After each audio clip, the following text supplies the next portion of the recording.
Good morning. I grew up looking at the front of our gospel hall and seeing a text that said this: Christ died for us. It's still there. I remember going around other little chapels and gospel halls, and there were other texts like Jesus Christ is Lord.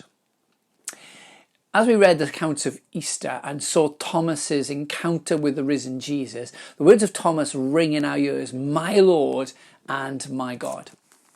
Words in the first century when John wrote his gospel that were so controversial, even deadly for those who uttered them.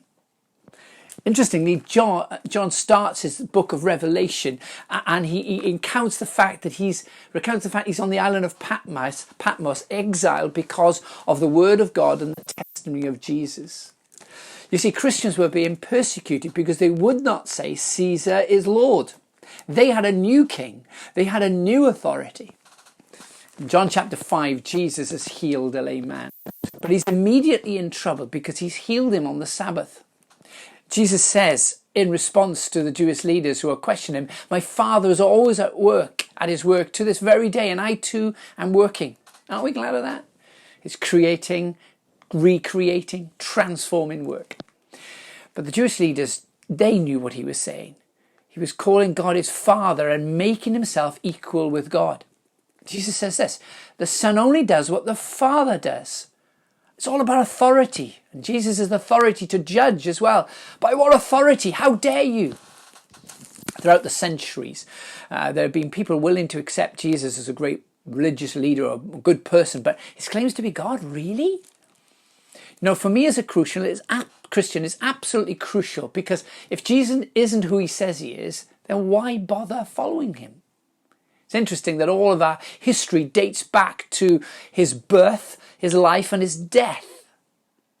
Really? This one person? Who is he?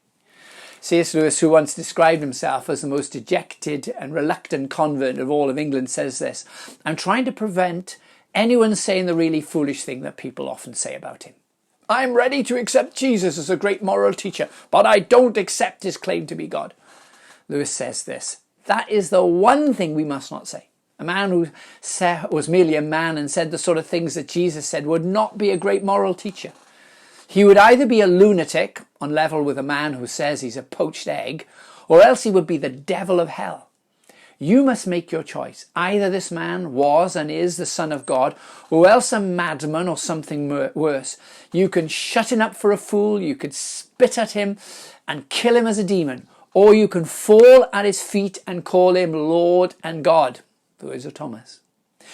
Lewis continues, but let us not come up with any patronizing nonsense about him being a great moral teacher. He's not left that open to us. He did not intend to. We're faced then with the frightening alternative. This man we are talking about was and is just what he said, or else a lunatic or something worse. Lewis says, I have to accept the view he was and is God.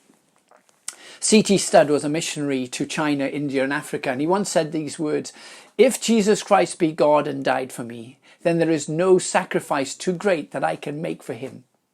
You see, folks, the fact he claimed to be God and died for me and is alive, risen from the dead, changes everything.